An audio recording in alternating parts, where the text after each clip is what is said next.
മഞ്ചേശ്വരത്തെ വിവിധ പ്രദേശങ്ങളിൽ മനുഷ്യർക്ക് നേരെയുള്ള തെരുവ് നായകളുടെ ആക്രമണം പതിവായതോടെ പ്രതിഷേധം രൂക്ഷമാവുന്നു. വിഷയത്തിൽ പഞ്ചായത്ത് അധികൃതർ അനാസ്ഥ കാണിക്കുകയാണെന്നാരോപിച്ച് മുസ്ലിം ലീഗിന്റെ നേതൃത്വത്തിൽ പ്രതിഷേധ മാർച്ചും കുത്തിയിരിപ്പ് സമരവും നടത്തി.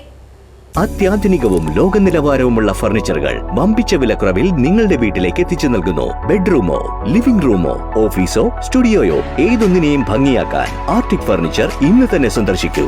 Arctic furniture, Kasaragod, Uppala, Mangalore, Kanhangad, Vadakara.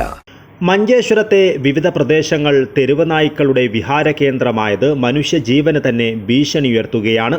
കുട്ടികൾ ഉൾപ്പെടെയുള്ളവരെ തെരുവ് നായ്ക്കൾ ആക്രമിക്കുന്നത് ഇവിടെ നിത്യ സംഭവമാണ്. ഇത്തരത്തിൽ മനുഷ്യർക്ക് നേരെയുള്ള തെരുവ് നായ്ക്കളുടെ ആക്രമണം പതിവായതോടെ പ്രദേശവാസികളുടെ പ്രതിഷേധവും അണപൊട്ടി ഒഴുകുകയാണ്. ഇത്രയും ഗൗരവമേറിയ വിഷയമായിട്ടും മഞ്ചേശ്വരം ഗ്രാമപഞ്ചായത്ത് അധികൃതർ മൗനം പാലിക്കുകയാണെന്ന ആക്ഷേപം ശക്തമാണ്. പഞ്ചായത്ത് കാണിക്കുന്ന അനാസ്ഥയ്ക്കെതിരെ വിവിധ കോണുകളിൽ നിന്നും ശക്തമായ പ്രതിഷേധമാണ് ഉയരുന്നത്. ജനജീവിതം സുരക്ഷിതമാക്കുവാനുള്ള നടപടികൾ പഞ്ചായത്ത് സ്വീകരിക്കണമെന്നാവശ്യപ്പെട്ട മുസ്ലിം ലീഗിന്റെ നേതൃത്വത്തിൽ പ്രതിഷേധ മാർച്ച് നടത്തി. മുസ്ലിം ലീഗ് മഞ്ചേശ്വരം പഞ്ചായത്ത് സമിതിയുടെ നേതൃത്വത്തിലാണ് പ്രതിഷേധം സംഘടിപ്പിച്ചത്. നൂറുകണക്കിന് പ്രവർത്തകർ പങ്കെടുത്ത പ്രതിഷേധത്തിൽ തെരുവുനായ വിഷയത്തിൽ അധികൃതർ കാണിക്കുന്ന നിസ്സംഗതയ്ക്കെതിരെ മുദ്രാവാക്യം വിളികൾ ഉയർന്നു.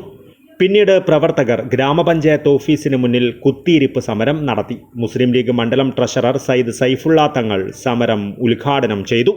പുതിയ ഒരു കൂട്ടുകെട്ടുണ്ടാക്കി ഞങ്ങളുടെ ഔദാര്യത്തിൽ ജയിച്ച ഈ പഞ്ചായത്ത് നിലകൊള്ളുന്ന വാർഡിൽ നിന്നും ഞങ്ങളുടെ ഔദാര്യത്തിൽ ജയിച്ച ഒരു സ്ഥാനാർത്ഥിയെ കൊണ്ടുപോയി BJP-ക്കാരുടെ നേതൃത്വത്തിൽ സുഡാപ്പിയുടെ സഹായത്തോടുകൂടെ ഇവിടെ ഭരണം കാഴ്ചവെച്ചുകൊണ്ടിരുന്നപ്പോൾ അവർ പറഞ്ഞ ഒരു വാക്കുണ്ട്: ഇനിയുള്ള 5 വർഷക്കാലം എങ്ങനെയാണ് ഭരണം നടത്തേണ്ടത് എന്ന് ഞങ്ങൾ മുസ്ലിം ലീഗുകാർക്കും ഈ നാട്ടുകാർക്കും കാണിച്ചു കൊടുക്കുമെന്നാണ് അവർ പറഞ്ഞത്. എന്റെ പ്രിയപ്പെട്ട നാട്ടുകാരെ, അവർ കാണിച്ചു തന്നത് എന്താണെന്ന് നമുക്കിപ്പോൾ കാണാൻ സാധിക്കുന്നുണ്ട്. തെരുവിലുടനീളം പട്ടികൾ ഇറങ്ങി ജനങ്ങളെ പൊറുതിമുട്ടിച്ചുകൊണ്ടിരിക്കുന്ന ഒരു അവസ്ഥാവിശേഷം ഇപ്പോൾ ഉണ്ടായിരിക്കുകയാണ്.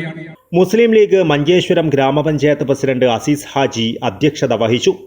നേതാക്കളായ Musthafa Udyavar, Abdullahiman Haji, Mukthar, Hasainar 7 star, Farooq, Nasaridiya, Haneef Samad, Basheer Kanila, Mumtaz Sameera, Riyas, Muneer, Khaleel, MSF STU നേതാക്കൾ ഉൾപ്പെടെ നൂറുകണക്കിന് പേർ പ്രതിഷേധ സമരത്തിൽ പങ്കെടുത്തു. കുത്തിയിരിപ്പ് സമരത്തെ തുടർന്ന് പഞ്ചായത്ത് ഓഫീസിന്റെ പ്രവർത്തനങ്ങൾ കുറച്ച് സമയത്തേക്ക് നിർത്തിവെച്ചു. പ്രതിഷേധ സ്ഥലത്ത് പോലീസ് ശക്തമായ സുരക്ഷ ഒരുക്കിയിരുന്നുവെങ്കിലും വളരെ സമാധാനപരമായായിരുന്നു പ്രതിഷേധം നടന്നത്. Abdullahiman Udyavar, news bureau, Manjeshwaram.